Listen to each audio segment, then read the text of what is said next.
টাকা দিয়ে আপনি দামি বিছানা কিনতে পারবেন, কিন্তু ঘুম কিনতে পারবেন না।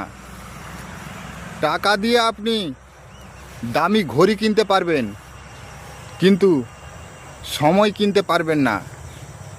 টাকা দিয়ে আপনি চাকরি কিনতে পারবেন, কিন্তু সুখ কিনতে পারবেন না।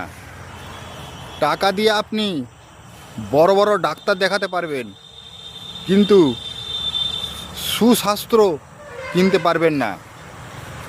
আসলে যারা ভাবে টাকাই জীবনের সব, তারা জীবনের মানে বোঝে না। একটা কথা কি জানেন?